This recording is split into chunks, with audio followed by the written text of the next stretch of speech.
The March air in Marietta, Georgia carried the scent of cherry blossoms and rain-washed asphalt as Trevor Hartman pulled into his driveway. The colonial-style home with its white columns and manicured lawn represented everything he had worked for: respectability, success, the American dream. What neighbors couldn't see was how quickly that facade was crumbling. Trevor killed the engine of his Mercedes and sat for a moment, rehearsing what he would say to Lenora. Their marriage had been deteriorating for months.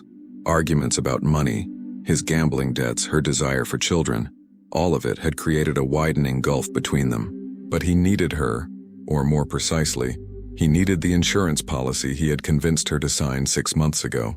$2 million would solve everything. Inside, the house was eerily quiet. "Lenora?" Trevor called out, setting his briefcase on the marble countertop. No answer. He checked his watch. 6:38 p.m. She should have been home from her paralegal job at Williamson and Burke by now. In the kitchen, a pot of half-prepared pasta sauce sat congealing on the stove.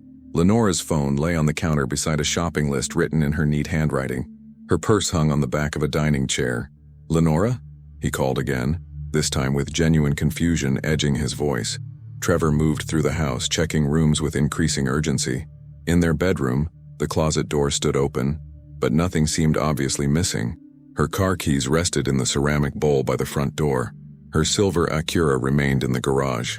By 9 p.m., Trevor was on the phone with the Cobb County Police Department.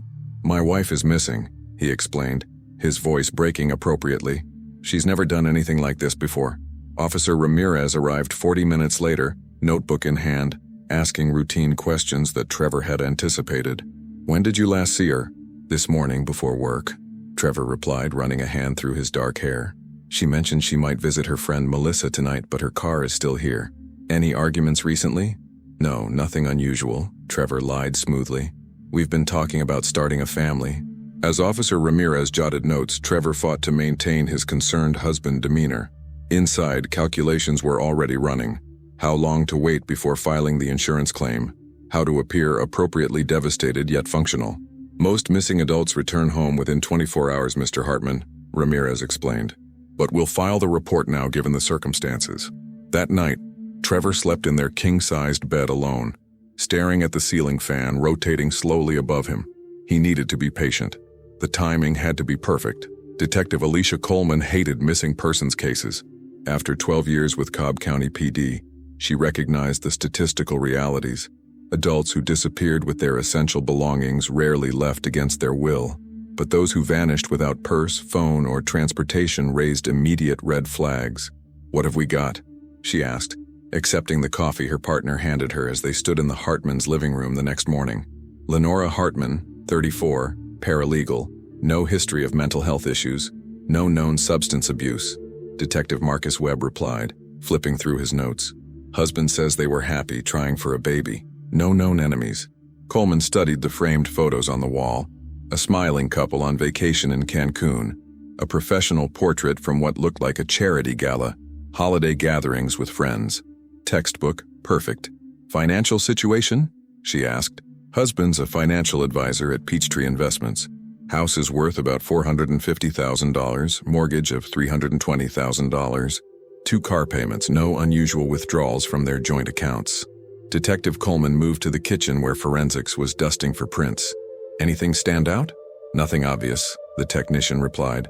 "No signs of struggle." Food preparation interrupted. Her phone contains normal text messages. Last one at 3:42 p.m. to the husband about picking up dry cleaning. Coleman nodded, slipping on gloves to examine Lenora's phone herself. The wallpaper showed the couple smiling at what looked like a Braves game.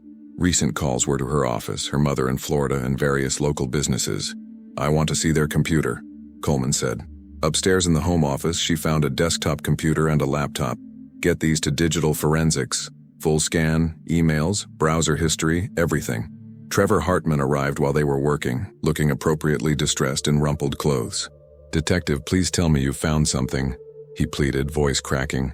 "Mr. Hartman, we're doing everything we can. I need to ask you some additional questions."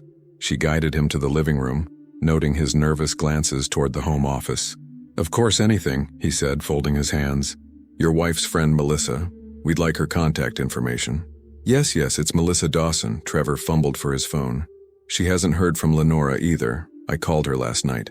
And when exactly was the last time you saw your wife? Yesterday morning around 7:30, she was getting ready for work, making coffee. Everything was normal. Did she seem worried about anything? Work stress? Health concerns? Trevor shook his head. No, nothing. Any unusual mail, phone calls, visitors recently? No, I don't think so. Coleman watched him carefully. Mr. Hartman, I need to ask, is there any possibility your wife left voluntarily? His face registered shock, then indignation. Absolutely not. We're happy. We're trying to start a family. Lenora wouldn't just leave. His voice rose. Something happened to her. Someone took her. Does your wife have any life insurance policies? The question seemed to catch him off guard. Yes, we both do. Standard policies through my work, plus an additional one we got last year. Why? What does that have to do with finding her? Standard questions, Mr. Hartman. We explore every angle. She handed him her card. Call me immediately if you hear anything from your wife or remember any details, no matter how small. Outside, Detective Webb joined her at the car. Thoughts? He asked. Get me background on both of them. Full financials, credit reports, phone records. And I want to talk to the friend, Melissa, separately. Coleman glanced back at the house.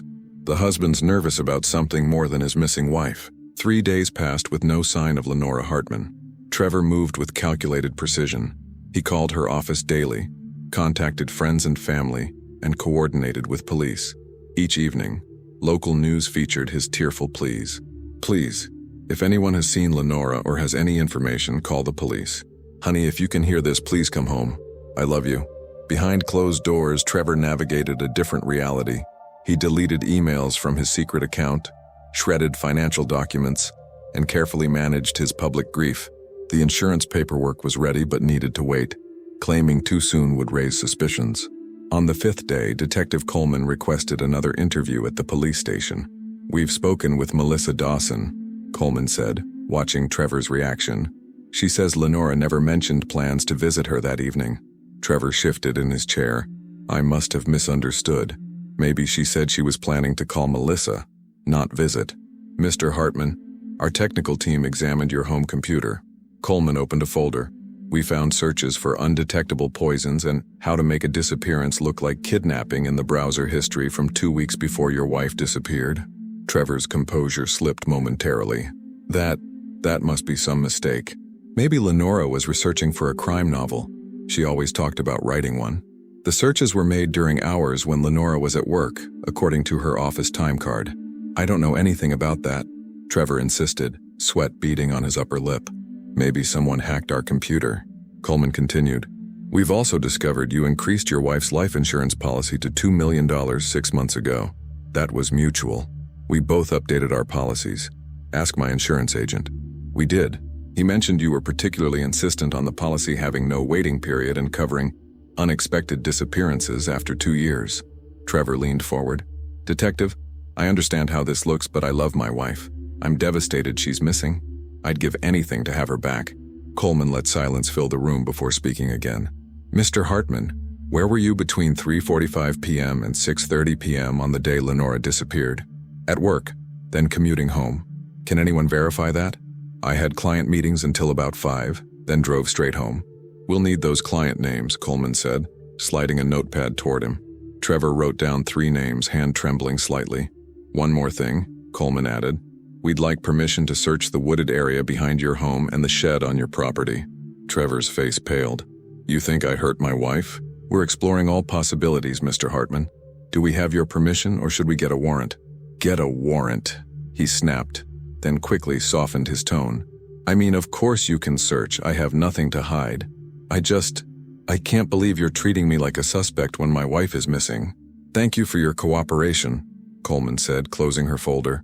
We'll be in touch. Trevor left the station, hands shaking as he fumbled with his car keys. He hadn't anticipated this level of scrutiny so quickly.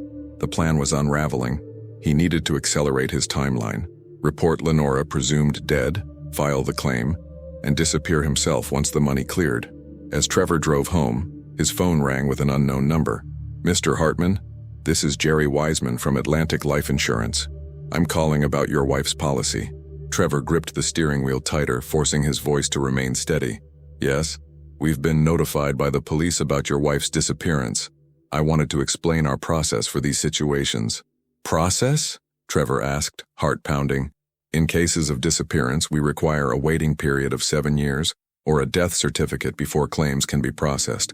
I understand this is difficult, but I wanted you to be aware. 7 years. The words hit Trevor like a physical blow. His plan, the debts, the bookies threatening him, all of it hinged on that money. I understand, he managed to say before ending the call. At home, Trevor poured himself 3 fingers of whiskey and drank it in one swallow. Through the window, he could see police vehicles parked along his street. Officers with dogs were beginning to search the wooded area behind his property. Trevor knew they wouldn't find anything because there was nothing to find. He hadn't had the chance to act on his plan. Lenora had disappeared before he could implement it. A coincidence so bizarre it seemed almost calculated. The doorbell rang, and Trevor composed himself before answering. Detective Webb stood on the porch. "Mr. Hartman, we'd like you to come identify something." Trevor's blood ran cold. "You found her?" "No, sir, but we found a suitcase buried in the woods about 50 yards from your property line. We need to know if it belongs to your wife." Trevor followed the detective, mind racing. He'd never buried a suitcase. This made no sense. At the edge of the woods, police had established a perimeter. Detective Coleman stood over a dirt-smudged pink suitcase that Trevor recognized immediately as Lenora's favorite carry-on. "Is this your wife's luggage, Mr. Hartman?" Coleman asked. Trevor nodded, genuinely confused. "Yes, it's Lenora's. What was it doing buried in the woods?" Coleman didn't answer his question. Instead, she watched as a forensic technician carefully opened the case, revealing women's clothing, a toiletry bag, and a framed photo of Lenora with her parents, all items from their home. "Mr. Hartman, can you explain why your wife's packed suitcase would be buried in the woods behind your house?" "No," Trevor said honestly, his confusion now genuine. "I have no idea." What Trevor didn't know was that 50 miles away in a small apartment in Alpharetta, Georgia, a woman with newly dyed blonde hair was watching a news report about her own disappearance, mentally counting down the days until she could completely vanish and leave Trevor Hartman behind forever. 16 months after Lenora Hartman's disappearance, Elena Morrison examined her reflection in the bathroom mirror of her modest Richmond apartment. The blonde hair still startled her sometimes, a constant reminder of choices made in desperation. Her new Virginia driver's license rested on the counter, the name Elena Morrison emblazoned beneath her photograph. The identity had cost her $8,000 from savings Trevor never knew existed, money squirreled away over years of growing suspicion. Elena, as she now firmly thought of herself, adjusted her blouse and practiced her smile. Today marked her 1-year anniversary at Beacon Insurance Auditing, where she'd worked her way up from data entry to junior claims investigator. The irony wasn't lost on her. After fleeing an insurance scam, she now hunted similar frauds for a living. "You'll be late," called a deep voice from the kitchen. Paul Derrick, 42, sat at their small table, coffee mug in one hand, newspaper in the other. The high school history teacher had entered her life 6 months ago at a bookstore cafe, offering easy conversation that gradually evolved into something deeper. Elena had been cautious, revealing only carefully constructed half-truths about her past. "I'm heading out," she said, kissing the top of his head. "Dinner at Giovanni's tonight? Don't forget." "Wouldn't miss it," he replied, squeezing her hand. "Love you." The words still made her heart skip. After years with Trevor, she'd forgotten what genuine affection felt like, the kind without calculation or manipulation hidden beneath. On her drive to work, Elena's thoughts drifted to Georgia, as they often did. She'd monitored the investigation through news articles and police bulletins accessed through work databases. Trevor had been questioned extensively but never charged. The discovery of her planted suitcase had raised suspicions, but without a body or evidence of foul play, the case remained open but inactive. The last article she'd found mentioned Trevor moving to Arizona 8 months after her disappearance. At Beacon Insurance's brick office building, Elena settled at her desk and logged into her computer. Her supervisor, Diane Mercer, appeared with a stack of files. "Morning, Elena. Got some interesting ones for you today." Diane placed the folders on her desk. "The Marshall claim looks particularly suspicious. Healthy 40-year-old dies of natural causes 3 months after increasing his life insurance to $1 million. Widow changed her story twice about where she was that night." "I'll start with that one," Elena replied, reaching for the folder. "Oh, and congratulations on your 1 year. The team's getting lunch from that Thai place you like." Elena smiled her thanks and opened the Marshall file, immersing herself in bank statements and medical reports. This was her strength now, finding inconsistencies, spotting patterns of deception. She recognized them easily, having lived with a master manipulator. At lunch, surrounded by colleagues who knew nothing of her past, Elena participated in casual conversation about weekend plans and local news. She had become skilled at deflecting personal questions with generalities and redirecting curiosity with strategic questions of her own. These people knew Elena Morrison had moved from Pennsylvania, had a degree in business administration from a small college there, and had overcome an abusive relationship, all fabrications that explained her reticence about her past. Her phone buzzed with a text from Paul. Reservation confirmed, 7 p.m., surprise waiting. Elena felt a flutter of anxiety.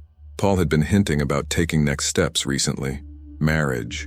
The thought both thrilled and terrified her. Marriage would mean a marriage license, public records, risks she wasn't sure she could take. After lunch, Elena returned to her desk to find a new file waiting. She opened it and her blood froze. A familiar face stared up at her from a claimant photo. Trevor Hartman. Different address, different insurance company, but unmistakably him. According to the file, Trevor was claiming benefits on a business partner's policy after a fatal car accident in Phoenix. The claim had been flagged due to large policy increases shortly before the death. Elena's hands trembled as she closed the file. This couldn't be coincidence. Had he tracked her somehow? Was this a trap? She took a deep breath, forcing herself to think logically. No, Trevor couldn't possibly know she worked here. This was simply a horrible coincidence, and a dangerous one. If she processed this claim, her name would appear in the system. If Trevor contested any findings, he might see her name.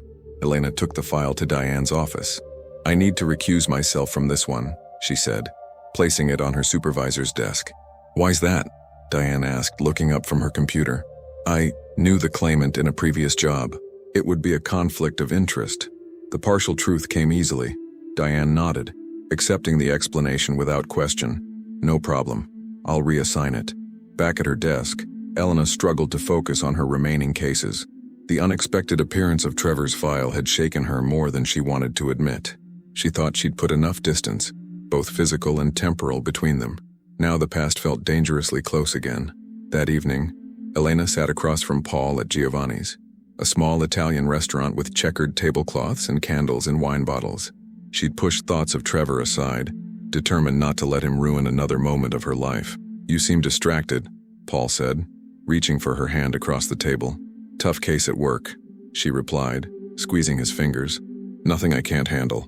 Paul smiled, the corners of his eyes crinkling. "I have something that might cheer you up." He reached into his jacket pocket and produced a small velvet box. Elena's heart sank even as she forced a smile. This was exactly what she'd feared. Paul opened the box, revealing not an engagement ring, but a delicate silver key pendant. "Happy anniversary," he said. 1 year since our first date." Relief washed over her, followed immediately by guilt. "It's beautiful," she whispered. "There's more to it," Paul continued. "It's actually a key to my house. I thought, maybe it's time you moved in. Your lease is up next month and we spend most nights together anyway." Elena's mind raced. Moving in together wasn't marriage, but it was a deepening of their relationship. More shared records, more potential trails. Yet the alternative was pushing away the one person who had made her feel safe again. "I'd love to," she heard herself say. Paul's face lit up. "Really? I was worried you'd think it was too soon." "Life's too short to waste time," Elena replied, a phrase that had guided her since fleeing Georgia. Later that night, curled against Paul's sleeping form, Elena stared at the ceiling. The day's events had resurrected fears she thought she'd buried. She carefully extracted herself from bed and went to the living room, opening her laptop.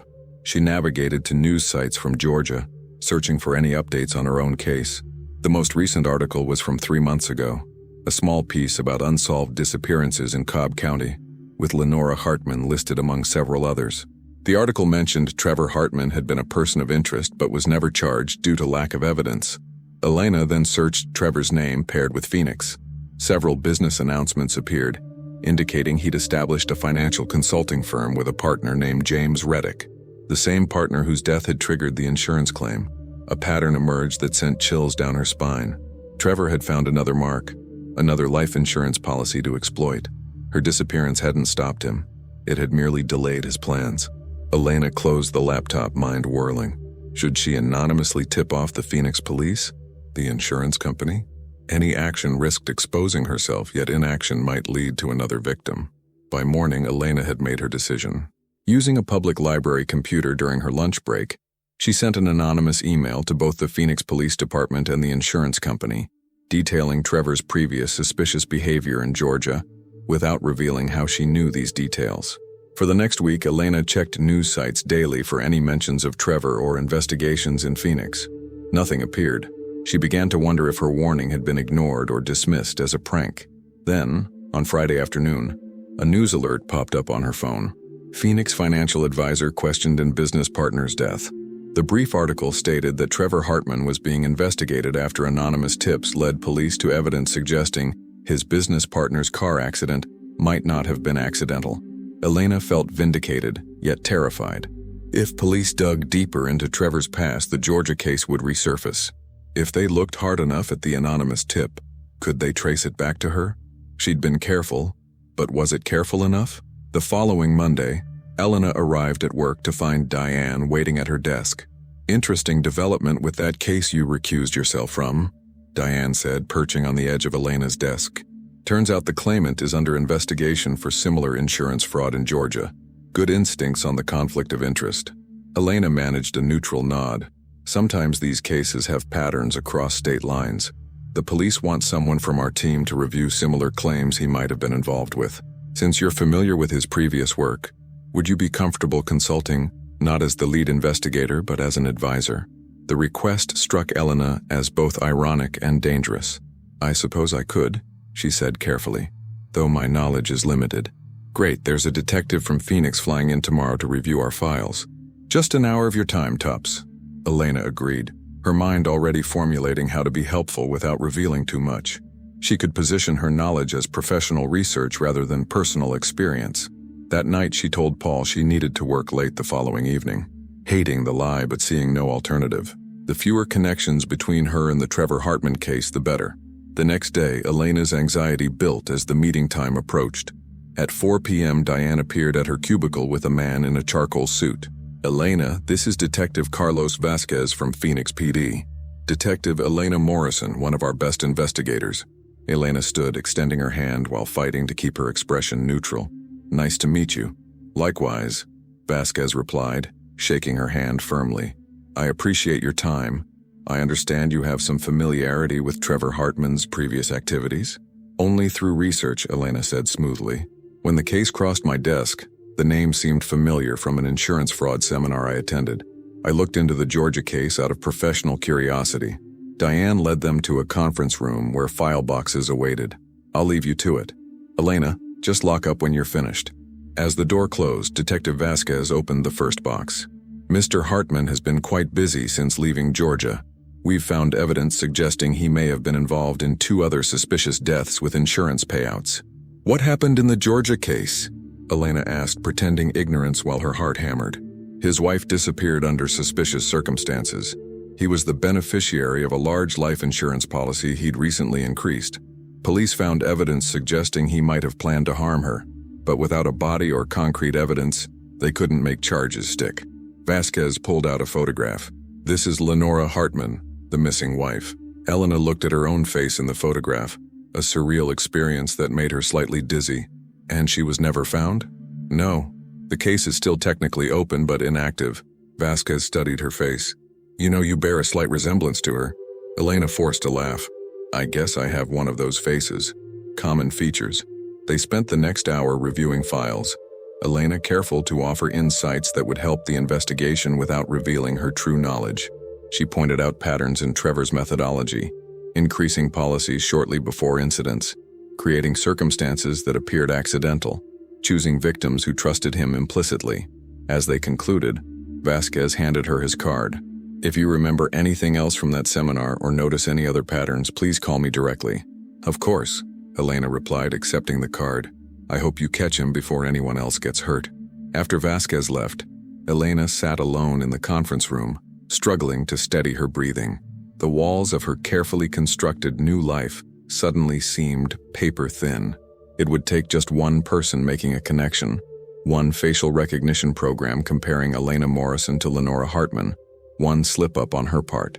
On her drive home, Elena made a decision. She needed to tell Paul the truth, or at least enough of it to prepare him for what might come. If the investigation into Trevor intensified, her past might not stay buried. Paul deserved to know what he was potentially facing. She found him in the kitchen of his bungalow-style home preparing dinner. "You're early," he said, looking up from chopping vegetables. "Thought you had a late meeting." It ended sooner than expected. Elena took a deep breath. "Paul, we need to talk." His hands stilled. "That sounds serious." "It is." She sat at the kitchen table. "There are things about my past I haven't told you. Things I've been afraid to share." Paul set down his knife and joined her. Concern etched on his face. "Whatever it is, we can handle it together." Elena chose her words carefully. "Before I came to Richmond, I was married to a dangerous man. He planned to kill me for insurance money." Paul's expression shifted from concern to shock. "My God, Elena. I discovered his plan accidentally. Emails to a hitman, searches for untraceable poisons. Instead of confronting him, I ran. I changed my name, my appearance, everything." She gripped his hands. "I became Elena Morrison because Lenora Hartman needed to disappear." "You faked your own death?" Paul whispered. "Not exactly. I just disappeared, leaving enough evidence to make him a suspect. I thought it would keep him from coming after me. What murderer wants police attention?" She blinked back tears. "I never planned to fall in love again. I never planned on you." Paul was silent for a long moment, processing. "Is he in prison?" "No. There wasn't enough evidence without a body or witness. But he's under investigation now in Arizona for similar crimes." Elena squeezed his hands. "I'm telling you this because the investigation might lead back to me. If it does, I'll have to testify, reveal myself. My disappearance could be considered insurance fraud, even though I never collected any money." "What do you need from me?" Paul asked, his voice steady. The question, simple, supportive, without judgment, made Elena's eyes fill with tears. Trevor would have demanded to know how this affected him, what inconvenience or cost he might bear. Paul only wanted to know how to help.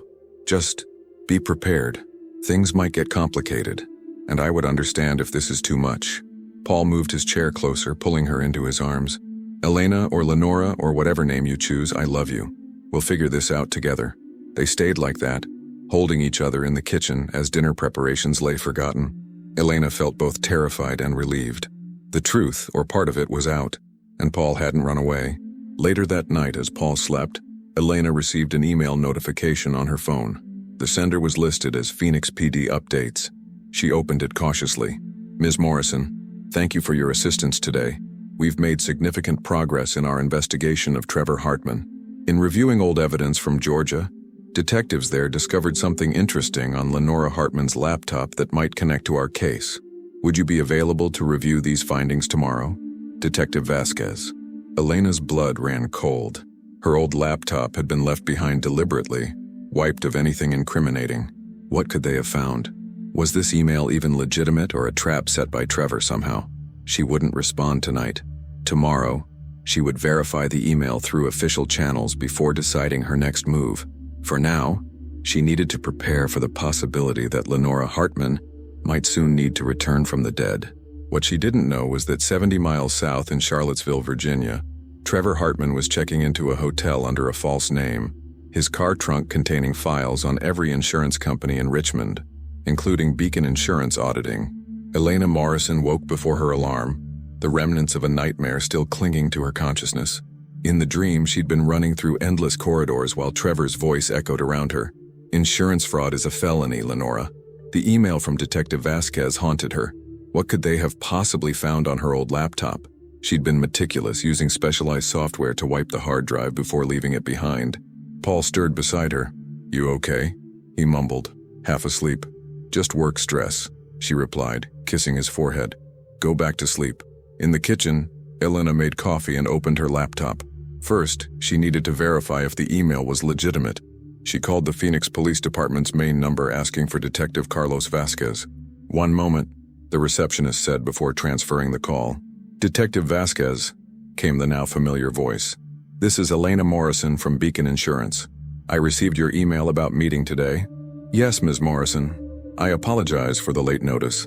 I'm actually still in Richmond for another day." The Georgia detectives sent over some digital evidence they'd like us to review together, given your expertise in insurance fraud patterns. The call seemed genuine, but Elena remained cautious. I'd be happy to help. Where and when would you like to meet? How about the conference room at your office again, say 2 p.m.? That works, Elena confirmed, her mind already calculating risks and contingencies. After hanging up, she forwarded the email to her supervisor, Diane, maintaining her professional facade while ensuring others knew about the meeting. If this was somehow a trap, she wanted witnesses. At Beacon Insurance, Elena immersed herself in routine cases, trying to focus despite her growing anxiety. At lunch, she declined invitations from coworkers, instead sitting alone in her car and searching news sites for any updates on Trevor's case. A fresh article appeared on the Phoenix Times website. Financial advisor investigated for multiple insurance schemes. The piece detailed how authorities were examining 3 suspicious deaths connected to Trevor Hartman, including his wife's disappearance in Georgia. It mentioned that new digital evidence had been discovered, prompting renewed investigation into the wife's case. Elena's phone buzzed with a text from Paul. Thinking of you. Want me to bring dinner tonight? His simple kindness steadied her. After their conversation last night, Paul had asked few questions, respecting her boundaries while offering unwavering support. Elena had expected disbelief, anger, perhaps even rejection. Instead, he'd shown understanding that still amazed her. That would be perfect, she texted back.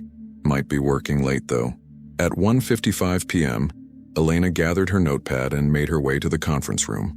Detective Vasquez was already there, accompanied by a woman in a navy pantsuit whom Elena didn't recognize. Ms. Morrison, thank you for coming, Vasquez said, standing to greet her. This is Detective Renee Wilson from the Cobb County Police Department in Georgia. Elena's heart lurched. A detective from Georgia, from the very department that had investigated her disappearance, was standing before her. She forced her hand forward. Nice to meet you. Detective Wilson shook her hand firmly. Likewise. Detective Vasquez speaks highly of your analytical skills. Elena took a seat across from them, fighting to maintain her composure. Happy to help where I can. Vasquez opened his laptop. We've been coordinating with Cobb County on the Hartman investigations. The digital forensics team there recently managed to recover data from Lenora Hartman's laptop that had been professionally wiped. Elena's mouth went dry. I thought professional wiping was generally unrecoverable. Generally, yes, Wilson agreed. But the technician didn't complete the process on certain system folders. We found fragments of emails that Lenora had saved, correspondence between her husband and someone discussing life insurance fraud schemes. Relief flooded through Elena. The recovered data actually supported her story rather than compromising her identity. That sounds significant for your case. It is, Wilson confirmed. But it also raises questions about Lenora's disappearance. The timestamps indicate she discovered these emails shortly before she vanished. We're now considering the possibility that she fled, rather than was harmed. Elena kept her expression neutral. That would certainly change the nature of the investigation. Exactly, Vasquez said. And this is where your expertise comes in. We've compiled a list of similar insurance fraud cases across several states. We're looking for patterns that might connect to Hartman's methodology. For the next hour, Elena reviewed case files, pointing out similarities while carefully maintaining her professional distance. She identified common elements, policies with specific riders covering disappearance, incremental increases to avoid suspicion, and strategic relationships with vulnerable individuals. There's something else, Wilson said, sliding a folder toward Elena. We found a list of insurance companies in Hartman's possession when we executed a search warrant on his Phoenix residence. Beacon Insurance is on that list. Elena stared at the photocopy of a handwritten list. Her company's name was circled in red ink. Do you know why he would target Beacon specifically? Wilson asked, watching her carefully. We're one of the larger auditing firms for insurance claims, Elena said, thinking quickly. If he's planning another fraud, he might be researching which companies handle which types of claims. Vasquez nodded. That makes sense. Still, we thought you should be aware. There's a possibility he might try to infiltrate your systems or submit fraudulent documentation. I'll alert our security team, Elena promised, her mind racing with implications. Was Trevor looking for her, or simply researching another scheme? As they wrapped up the meeting, Wilson handed Elena her card. If anything comes to mind about these cases or if you notice any suspicious claims, please contact me directly. Of course, Elena replied, accepting the card with steady hands. After the detectives left, Elena remained in the conference room, trying to process what she'd learned. Trevor was clearly continuing his criminal activities, growing bolder with each scheme. And now he had Beacon Insurance on his radar, her employer, her sanctuary. She needed to warn Paul. If Trevor was in the area, both of them could be in danger. The parking garage was dimly lit as Elena walked to her car that evening. Her footsteps echoed on concrete, each shadow seeming to harbor potential threats. She'd stayed late, reviewing security protocols with Beacon's IT department without revealing her personal connection to the threat. Reaching her sedan, Elena fumbled with her keys, the day's stress making her fingers clumsy. As she unlocked the door, a reflection in the window caught her eye. A figure moving between parked cars several rows back. Elena slid into the driver's seat quickly, locking the doors and starting the engine in one fluid motion. In her rearview mirror, she saw nothing unusual, yet the sense of being watched persisted. The drive to Paul's house took 25 minutes. Twice, Elena thought she noticed the same dark sedan several cars behind her. At a stoplight, she deliberately missed a turn, circling a block to see if the vehicle followed. It continued straight, and Elena chided herself for paranoia. Paul's porch light glowed warmly as she pulled into his driveway. Through the front window, she could see him moving about the kitchen. The domesticity of the scene, so normal, so precious, made her throat tighten. Inside, the aroma of garlic and roasting chicken filled the air. Paul greeted her with a kiss. Perfect timing, dinner's almost ready. Elena set down her purse, scanning the house with newly vigilant eyes. Were the curtains fully closed? Were the doors locked? Had she been followed? You seem tense, Paul observed, setting plates on the table. Tough day? You could say that. Elena sank onto a kitchen chair. The detectives came back. They found evidence on my old laptop that supports my story about Trevor planning to harm me. Paul's expression brightened. That's good, right? Validates what you told them? I haven't told them anything, remember? They don't know who I am. Elena rubbed her temples. But there's more. They found a list of insurance companies in Trevor's possession. Beacon was on it, circled in red. The implication hung in the air between them. You think he's looking for you? Paul asked, his voice carefully measured. I don't know. It could be coincidence. He might be researching companies for another scheme. Elena met his eyes. But I need to be careful, we both do. Paul abandoned dinner preparations and sat beside her, taking her hands. Should we contact the police, tell them everything, and admit to faking my disappearance, creating a false identity? Elena shook her head. Best case scenario, I face charges for fraud and obstruction. Worst case, they don't believe me about Trevor's plans and I go to prison while he walks free. Then what's our plan? The hour in his question warmed something in Elena's chest. I'm going to continue helping with the investigation indirectly. The more evidence they gather against Trevor, the stronger my position if I ever have to reveal myself. Paul squeezed her hands. And in the meantime, we stay vigilant, change routines, watch for anything unusual. They ate dinner discussing security measures, changing locks, installing a simple alarm system, varying routes to work. The conversation was surreal in its practicality, as if they were planning a vacation rather than protecting themselves from a potential killer. After dinner, Paul pulled a small box from a drawer. I was saving this for your birthday next month, but given the circumstances, he handed it to Elena. Inside lay a slim silver bracelet with a small charm. It's beautiful, Elena said, lifting it from the box. It's also a panic button, Paul explained. Press the charm for 3 seconds and it sends an alert to my phone with your GPS location. My brother designs security devices for a living. I asked him to make something discreet. The thoughtfulness of the gift brought tears to Elena's eyes. Thank you. She slipped it onto her wrist. Later, curled together on the couch watching a movie neither was truly following, Elena's phone chimed with an email notification. She tensed, expecting another message from Detective Vasquez. Instead, it was from Beacon Insurance's HR department, a standard announcement about updated security protocols. They're taking the threat seriously, she murmured, showing Paul the email. Good, he replied. Any extra security helps. Elena nodded, though she couldn't shake the feeling that corporate security measures would be little defense against Trevor's calculated malice. She'd witnessed firsthand how patient and meticulous he could be. The next morning, Elena woke early to drive back to her apartment for a change of clothes. The sky was just lightening, streets nearly empty as she navigated through Richmond's historic districts. At a stoplight, she glanced at the car beside her. a rental Chevrolet with a driver whose face was obscured by a baseball cap. Something about his profile triggered a memory, sending alarm racing through her veins. The light changed and Elena accelerated perhaps too quickly, making a series of random turns to see if the car would follow. It didn't. She parked outside her apartment building, waiting several minutes before getting out, scanning the street for the Chevrolet or any other suspicious vehicles. Seeing nothing unusual, she hurried inside, gathered what she needed and left within 10 minutes. At work, Elena found her cubicle as she'd left it, but something felt off. Her chair was pushed in slightly differently. The angle of her monitor changed by perhaps an inch. Small discrepancies that most wouldn't notice, but that Elena, hyper-aware of her surroundings since fleeing Georgia, immediately recognized.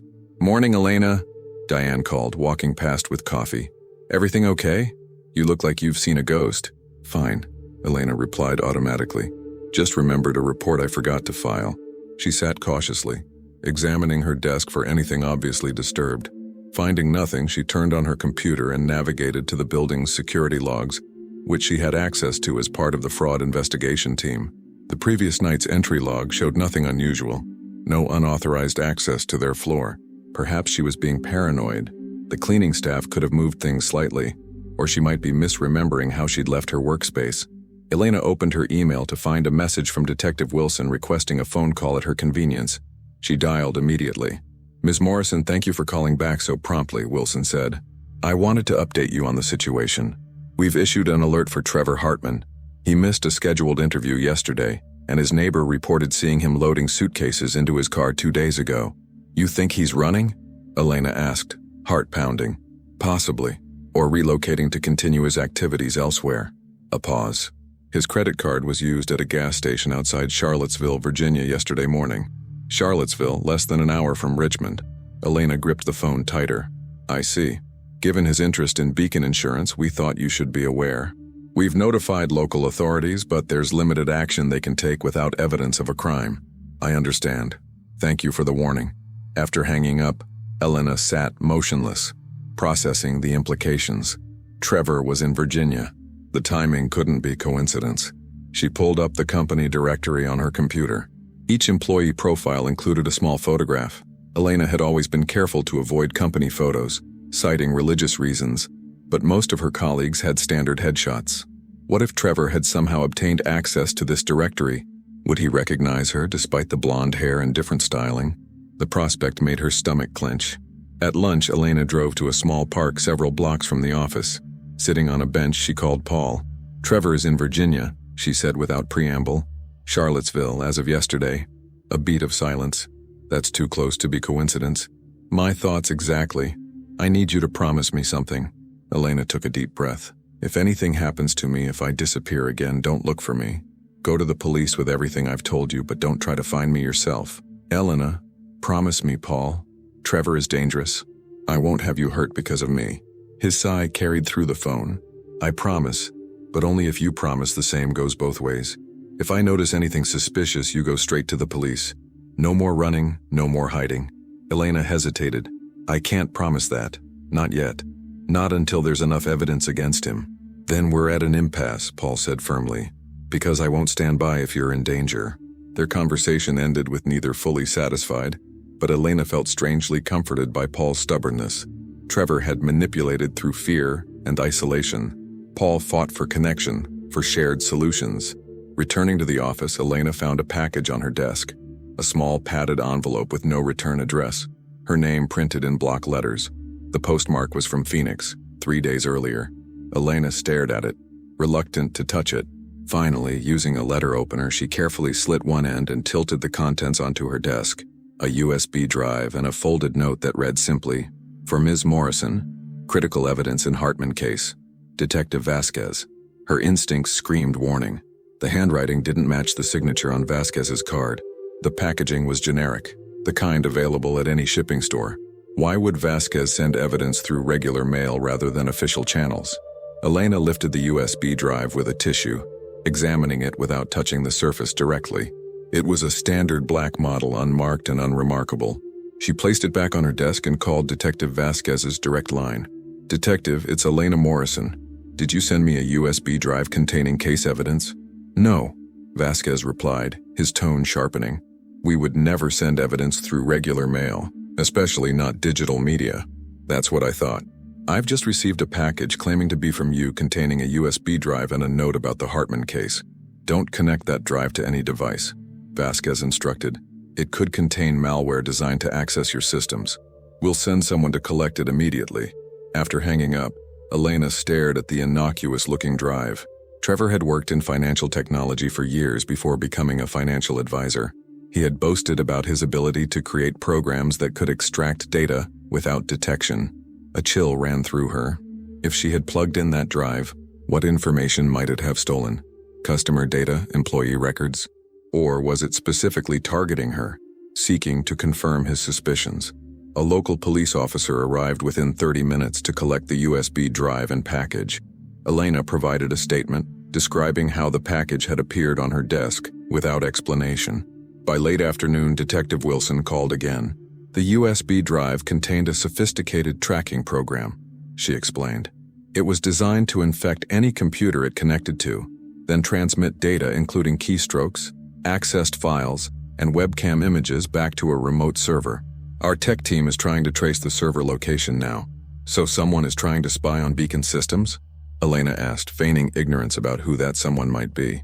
Based on timing and methodology, we believe it's Trevor Hartman attempting to gather information for another insurance fraud, or possibly targeting specific employees. Wilson paused. Ms. Morrison, given that your name was on the package, we're concerned you might be at personal risk. Do you have somewhere safe you can stay for a few days? Yes, Elena answered, thinking of Paul's house. I won't be alone. Good. And I'd suggest varying your routine, being aware of your surroundings. After work, Elena drove to Paul's house using an indirect route, constantly checking her mirrors for any vehicle that might be following. The paranoia she'd lived with during her last months with Trevor had returned full force. Every shadow potentially harboring threats, every stranger possibly working for him. Paul was grading papers at the kitchen table when she arrived, red pen in hand and reading glasses perched on his nose. The normalcy of the scene nearly undid her. What's wrong? He asked immediately, seeing her expression. Elena recounted the USB incident, watching Paul's face darken with concern. That settles it, he said when she finished. We're going to the police tonight. And tell them what? That I'm actually Lenora Hartman who faked her own disappearance? That I've been living under a false identity for years? Elena shook her head. I'll be arrested before I can finish explaining. Not necessarily. You have evidence that Trevor planned to harm you. The recovered emails support your story. It's still my word against his, and I committed actual fraud, identity fraud, obstruction of justice. Paul stood, pacing the kitchen. Then what's your plan? Keep running forever? Change your name again? Start over somewhere new? He stopped, looking at her intently. Leave me behind like you left everything in Georgia? The question hit Elena like a physical blow. That's not fair. No, what's not fair is Trevor Hartman controlling your life even now, years later. What's not fair is that you can't live openly because you're afraid of him, and the legal system that should protect you. He was right, Elena knew. She had escaped Trevor physically, but he still dominated her choices, her freedom. She was still running, still hiding. I need evidence, she said finally. Something concrete that proves he meant to kill me, not just circumstantial email fragments. Paul sat back down, reaching for her hands. Then let's find it. Together. What would constitute irrefutable evidence? Elena thought for a moment. Direct communication about murder plans, financial records showing payments to a hitman, the original emails in full, not just fragments. And where might those things be? Trevor kept everything on an external hard drive he carried in his briefcase. Bank statements, personal emails, financial models, all the things he didn't want on networked computers at work or home. Paul leaned forward. Do you think he still has it? Probably. Trevor never discards useful tools, and that drive contained years of his work. Elena frowned. But we have no way to access it. Unless? Paul hesitated. Unless you draw him out. Force him to make a mistake. What do you mean? If Trevor is looking for you, if that's why he's in Virginia, then he's already made one critical error. He's left the safety of distance and entered your territory, where you know the landscape. The idea was both terrifying and compelling. For years, Elena had been running. What if instead she turned and faced her hunter? It would be dangerous, she said slowly. Yes, but running is dangerous too, just in different ways. Paul squeezed her hands. Whatever you decide, I'm with you." That night, Elena barely slept, weighing options and risks. By morning, she had the outline of a plan. Risky, potentially disastrous, but offering a path to freedom she hadn't allowed herself to imagine. She would need Detective Wilson's help, Paul's support, and more courage than she thought she possessed. But for the first time since fleeing Georgia, Elena saw a possibility of reclaiming not just safety but justice. What she didn't know was that 10 miles away, in a nondescript hotel room, Trevor Hartman was scrolling through employee photographs from Beacon Insurance's internal directory. Photographs obtained through his failed USB malware attempt, but partially retrieved through a secondary server before the connection was severed. He paused on a database entry for Elena Morrison, which lacked a photo but listed her department, hire date, and job title. Trevor smiled, typing a new search term: blonde women, Richmond, Virginia. If Lenora was alive, if his suspicions were correct, he would find her, and this time she wouldn't escape. Morning light filtered through the blinds as Elena finalized her plan. After a sleepless night, clarity had emerged from chaos. She would no longer run. She would confront. "Are you sure about this?" Paul asked, setting coffee before her. "No," Elena admitted, "but I'm sure about being tired of looking over my shoulder." Her plan was dangerous in its simplicity. Using herself as bait, she would draw Trevor into the open while ensuring law enforcement was nearby. The evidence they needed was likely still on Trevor's hard drive. She just needed to get close enough to confirm its existence for the police. Elena's first call was to Detective Wilson, requesting an urgent meeting away from both the police station and her office. They arranged to meet at a quiet cafe near the Richmond Public Library. "This is highly irregular," Wilson said when Elena laid out her suspicions that Trevor was hunting her. "What makes you think he's targeting you specifically?" Elena took a deep breath. "Because I know how he operates. Because the USB was addressed to me personally." She hesitated, then added, "And because I've encountered him before." Wilson's eyes narrowed. "In what capacity?" "I can't say more without legal protection, but I can help you catch him attempting another crime." The detective studied her carefully. "Ms. Morrison, if you have knowledge pertinent to an active investigation—" "I do," Elena interrupted. "And I'll share everything once Trevor Hartman is in custody with evidence that will keep him there. Until then, I'm asking you to trust that I want him stopped as much as you do."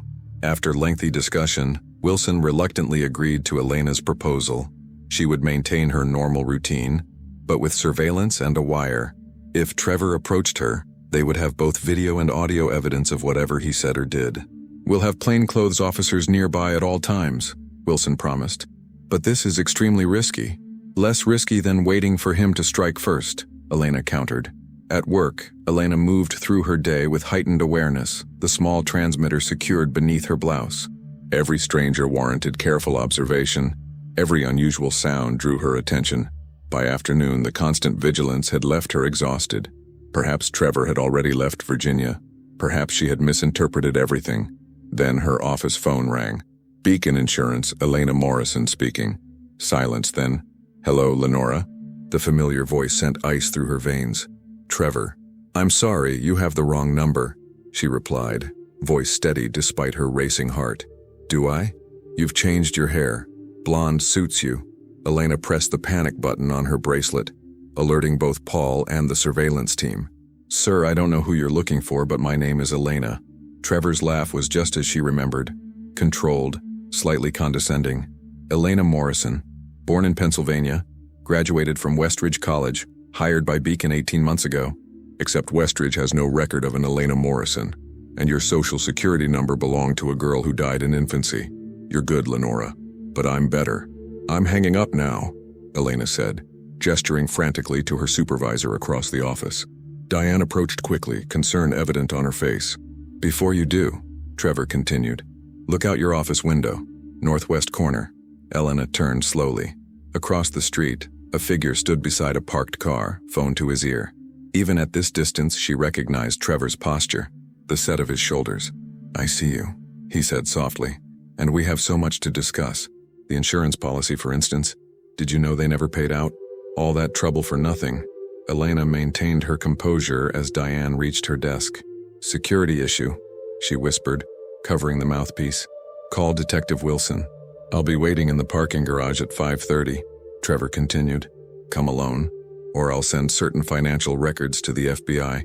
Records showing how Lenora Hartman planned an insurance fraud before disappearing. Your choice. The line went dead. Within minutes, Detective Wilson arrived with 2 officers. The surveillance team had captured Trevor's image across from the building but lost him in traffic. He wants to meet in the parking garage, Elena explained. He's threatening to frame me for the insurance fraud he planned. Wilson shook her head. We can't let you make that meeting. You have to, Elena insisted. He'll have the hard drive with him. The evidence we need. This is our chance to catch him with proof of his crimes. After tense negotiation, a compromise was reached. Elena would meet Trevor, but with a reinforced wire and a tactical team hidden throughout the garage. A warrant was expedited to search and seize any electronic devices in Trevor's possession. At 5:25 p.m., Elena stepped into the dim parking garage, her footsteps echoing on concrete. Officers had cleared the area of other employees, leaving an eerie emptiness. Right on time, Trevor's voice called from behind a concrete pillar. He stepped into view, looking much as she remembered, perhaps more lines around his eyes, gray at his temples, but the same calculating gaze. Hello, wife. I'm not your wife, Elena replied, stopping at a safe distance. Not anymore. Technically, we're still married. Trevor smiled thinly. No divorce papers when you're legally missing. Presumed dead. What do you want, Trevor? He patted the briefcase at his side. The same leather case he'd carried for years. Closure. And to ensure certain information stays private. Information on that hard drive? Elena gestured to the briefcase. The one with evidence of your murder plots? Trevor's smile faltered slightly. Insurance contingencies, not murder plots. Semantics matter in court. Like the contingency you planned for me? You were never supposed to find those emails, Trevor admitted. Though I must say your disappearing act was impressive. It taught me valuable lessons for my subsequent projects. The casualness with which he referenced other victims made Elena's stomach turn. Those projects are why there's a warrant for your arrest. Trevor's expression darkened. Which brings us to our negotiation. I have evidence that could implicate you in fraud. You have. What exactly? Enough to make sure you never hurt anyone again. As Trevor stepped forward, hand reaching into his jacket, Wilson's voice rang out. Police. Hands where we can see them. Officers emerged from hiding places throughout the garage, weapons drawn. Trevor froze momentarily, then lunged toward Elena. She sidestepped, sending him sprawling as officers converged. Within seconds, Trevor was handcuffed, the briefcase seized as evidence. Lenora Hartman, he spat as they led him away. You're as guilty as I am. Detective Wilson approached Elena, who stood trembling with adrenaline and relief. You ready to tell me who you really are? Wilson asked quietly. Elena nodded, watching as officers secured Trevor in a police vehicle. Yes, I think it's finally time for Lenora Hartman to come back from the dead. The interview room at Richmond Police Department felt unnervingly small to Elena as she sat across from Detectives Wilson and Vasquez. A digital recorder captured every word as she revealed her true identity. My name is Lenora Hartman. In March 2005, I discovered my husband was planning to murder me for insurance money. For the next 2 hours, she detailed everything, finding Trevor's emails to a hitman, discovering the increased life insurance policy, her desperate plan to disappear. Instead of confronting him, I ran, she explained. I staged my disappearance to make Trevor a suspect, hoping it would prevent him from coming after me. Wilson leaned forward. Why not go to the police? Trevor had connections in the Cobb County Sheriff's Department. Golf buddies, poker nights, I couldn't risk it. Lenora sighed. And I had no concrete proof. Just emails that could be explained away and my word against his. So you became Elena Morrison, Vasquez confirmed. Yes, I used savings from an account Trevor didn't know about to establish a new identity. I chose Richmond because I'd attended a paralegal conference here once and knew the city had a solid job market. Wilson tapped her pen thoughtfully. The suitcase found near your home, you planted that? Yes. I packed it with personal items, including a photo with my parents that would be immediately identifiable as mine. I buried it in the woods where it would eventually be found, suggesting Trevor had disposed of evidence. Clever, Wilson admitted, but also potentially obstruction of justice. Lenora nodded. I know there may be legal consequences for my actions, but I was trying to survive. The questioning continued as forensic technicians analyzed Trevor's hard drive in another room. Finally, an officer entered with a tablet, whispering something to Wilson. Ms. Hartman, Wilson said, using her real name for the first time. The technicians found several encrypted folders on Trevor's drive.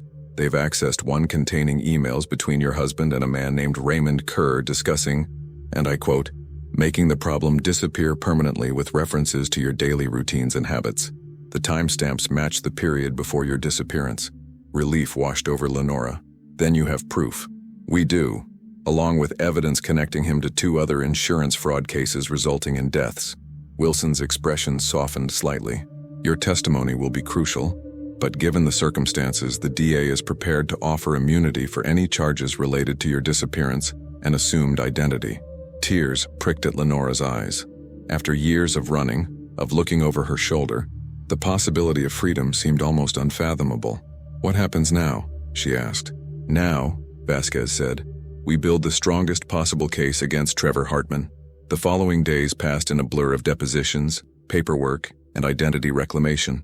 Lenora's parents, who had mourned their supposedly missing daughter for years, flew to Richmond for a tearful reunion. The media caught wind of the story. Missing wife returns from the dead to catch killer husband, requiring police protection at Paul's home where Lenora was staying. Through it all, Paul remained steadfast, navigating the chaos with a calm that anchored her.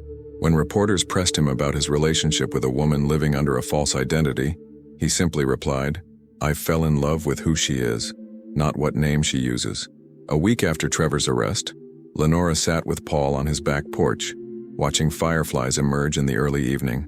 The DA says Trevor's facing at least 20 years, she said, curling her feet beneath her on the porch swing. The evidence from his hard drive connects him to 2 deaths in Arizona and an attempted murder in Phoenix. Paul nodded. What about you? How long until everything's sorted out legally? My lawyer says another few months to resolve the identity issues. My credit score is destroyed. She laughed weakly. But I'm not going to prison, so there's that. And then? Paul asked carefully. Lenora turned to face him. Then I figure out who I am now. Not Elena Morrison, not the Lenora who Trevor nearly destroyed. Someone new, maybe a blend of both. I like the sound of that, Paul said, taking her hand. Although I admit I'm still getting used to calling you Lenora. Actually, she said, I've been thinking about that. Legally, I'll reclaim Lenora Hartman until the divorce is final, but afterward. She took a deep breath. I'd like to keep Elena as my first name. It represents the person I became when I found my strength. Paul smiled. Elena Hartman? Maybe someday Elena Derrick, she suggested tentatively. His eyes widened. Is that a proposal? More like a possibility, she replied, squeezing his hand. We have time now. Real time, without looking over our shoulders. As darkness settled around them, Lenora, now permanently Elena in her heart, felt the weight of her past finally beginning to lift. The hard drive that had caused her to flee had ultimately delivered her freedom. Trevor's meticulous record-keeping, meant to protect himself, had become the evidence of his crimes. There's still one thing I don't understand, Paul said as they headed inside. How did Trevor find you after all this time? Elena paused in the doorway. According to Wilson, he never stopped looking. After the Phoenix investigation started, he accelerated his search, tracking insurance fraud investigators who matched my general description across the eastern seaboard. Pure chance brought him to Richmond, and my company's employee directory did the rest. Chilling, Paul murmured. But ultimately, his obsession was his downfall, Elena replied. If he'd left well enough alone, he might have gotten away with the other crimes. That night, for the first time in years, Elena slept without nightmares, without the phantom sound of footsteps following her, without the fear that had become her constant companion. Tomorrow would bring more questions from lawyers and detectives, more paperwork reclaiming her legal identity, more explanations to friends and colleagues. But tonight, she was simply a woman free from the shadow that had chased her across state lines and through years of hiding. In the darkness, Elena reached for Paul's hand, finding it immediately as if it had always been there waiting for her. Perhaps, she thought as sleep claimed her, some kinds of pursuing led not to danger, but to safety, not to fear, but to love, not to hiding, but to finally unequivocally being found, being. 18 months later, Elena Derrick adjusted her blazer as she prepared to enter the Fulton County Courthouse in Atlanta. The weight of the diamond ring on her left hand still felt new, a constant reminder of how much had changed since Trevor's arrest. Ready? Paul asked, squeezing her hand. As I'll ever be, she replied. Today marked the beginning of Trevor Hartman's trial for conspiracy to commit murder. Her murder. The Phoenix cases had already resulted in 2 consecutive life sentences, but Georgia prosecutors had insisted on pursuing charges for the original plot against her. For Elena, this final legal chapter represented closure she never thought possible. Inside the courtroom, Elena took her seat in the front row. The prosecutor, Marissa Collins, approached with a reassuring smile. "Mrs. Derrick, thank you for being here. With your testimony and the evidence from the hard drive, we have an exceptionally strong case." Elena nodded. "Just tell me when you need me." The doors at the back of the courtroom opened and Trevor entered in handcuffs, escorted by officers. Their eyes met briefly across the room. Where Elena had expected to see hatred or anger, she saw only emptiness, a hollowness that suggested Trevor Hartman had already left this world in every way except physically. The trial proceeded with opening statements. Prosecutor Collins laid out the case methodically.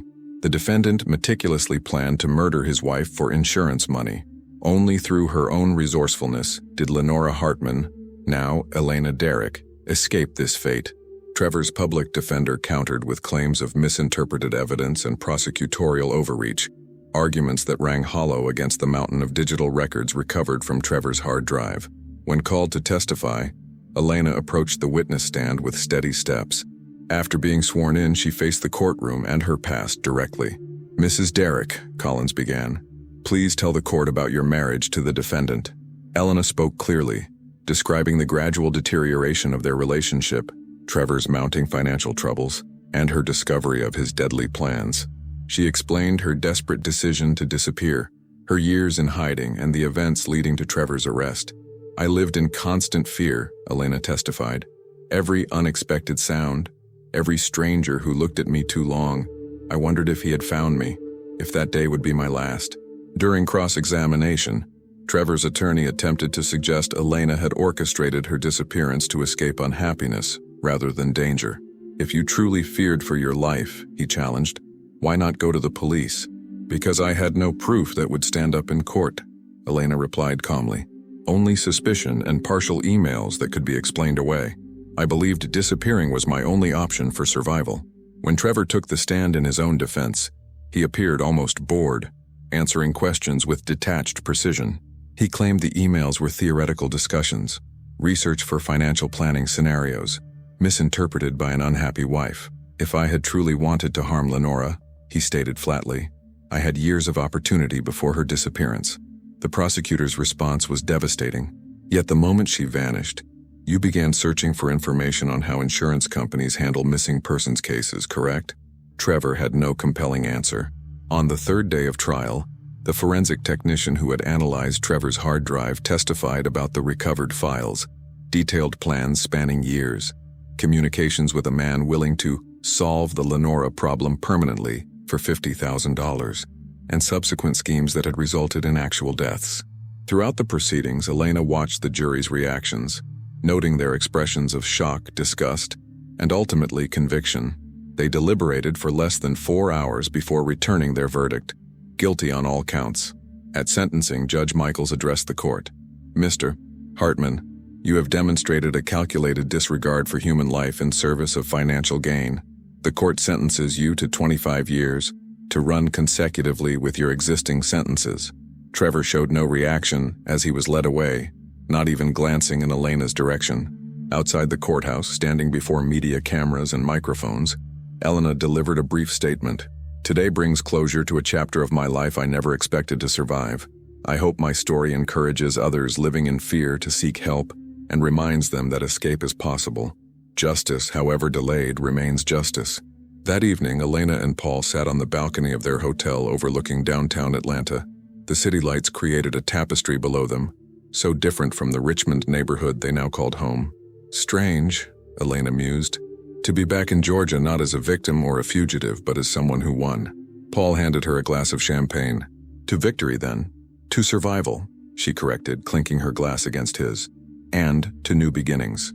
Their flight home was scheduled for the following morning. Elena had accepted a position as a victim advocate with the Virginia Attorney General's office, working specifically with those fleeing domestic violence. Her unique experience had become an asset, helping others navigate the complex path to safety. "What are you thinking about?" Paul asked, noticing her distant expression. "How circular life can be," Elena replied. Trevor's attempt to end my life ultimately gave me a new one. With meaningful work, with freedom I never imagined possible. As night settled over Atlanta, Elena felt the last fragments of Lenora Hartman, the frightened woman who fled in the night, finally dissolve, leaving only Elena Derrick, survivor, advocate, beloved. Later that night, as Paul slept, Elena opened her laptop to check email. Among the usual messages was one from Detective Wilson with a simple subject line, "Thought you should know." The message contained a link to a brief news article reporting that Raymond Kerr, the man Trevor had hired to kill her years ago, had been arrested in Florida on unrelated charges. His cooperation with authorities had opened investigations into several cold cases across 3 states. Elena closed the laptop, a sense of completion washing over her. The circle was truly closing, not just for her, but for others who deserved justice. In the morning, she and Paul would return to Richmond, to their renovated bungalow with its garden just beginning to bloom, to the life they were building together. The past would always be part of her story, but it no longer defined her path forward. As she drifted toward sleep, Elena remembered something her therapist had said months earlier. Some people spend their lives running from shadows. You learn to turn and face them, and discovered they held no power in the light. In that hotel room with the Atlanta skyline twinkling beyond the curtains, Elena Derrick slept the profound sleep of a woman who was, at long last, truly free.